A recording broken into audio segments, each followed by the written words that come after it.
Ooh, you caught me.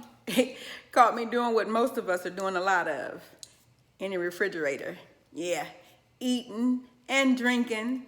Wow, right. While sheltering in place.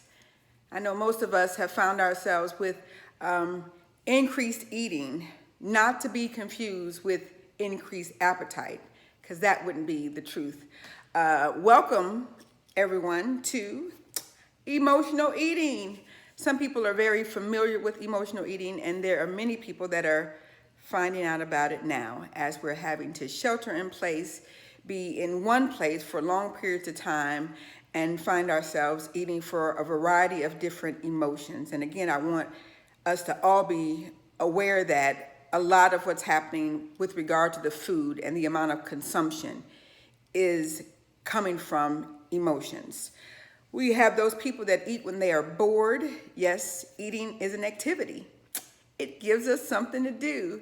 Literally, most people will say, hey, I want to take you out to dinner for your birthday, or let's meet for coffee. Literally, eating is an activity, and most people that find themselves bored will eat just to have an activity. Then we have those people who are anxious or fearful eaters, those people that kind of are feeling a particular emotion, fear, or anxiety, that will eat to decrease that emotion.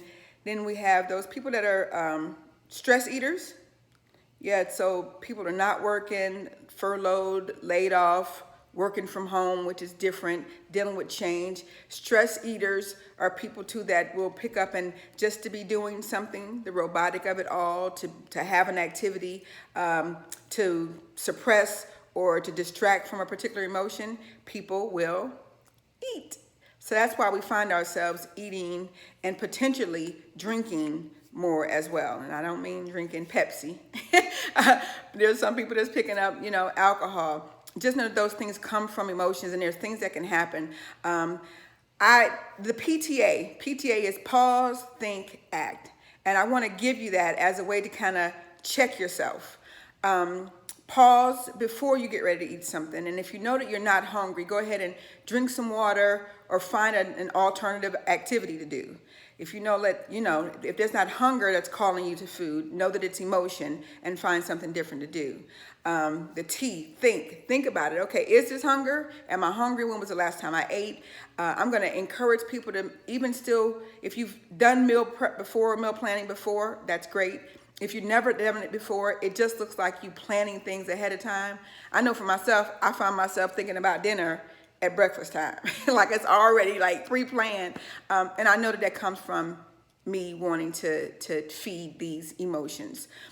The act is simply for us going to be, if in fact we find ourselves hungry, eat. But if in fact you're not hungry and it's emotions, PTA all over again. Pause, think, act all over again. Literally, that's what we're going to have to do. Again, the meal prep will help. If you're sheltered with someone, come up with a buddy system, accountability partner of sorts. And if you know you're getting ready to go get an orange, or you're about to get a slice of pie, or you're getting ready to get a cake, or you're getting ready to eat. I think I read the other day that somebody was like, oh, help, I've eaten like 6 pieces of chicken and they weren't wingdings. So those things are going to happen. It is human nature for the most of us. Some people don't eat at all when they're stressed or when they're worried. Boredom absolutely feeds to that. And the worry that comes with all that is going on. Again, justified, but what we don't want to do is to leave our homes when we're able to leave our homes and find ourselves with potentially a different type of addiction, which is literally feeding our emotions with food or alcohol.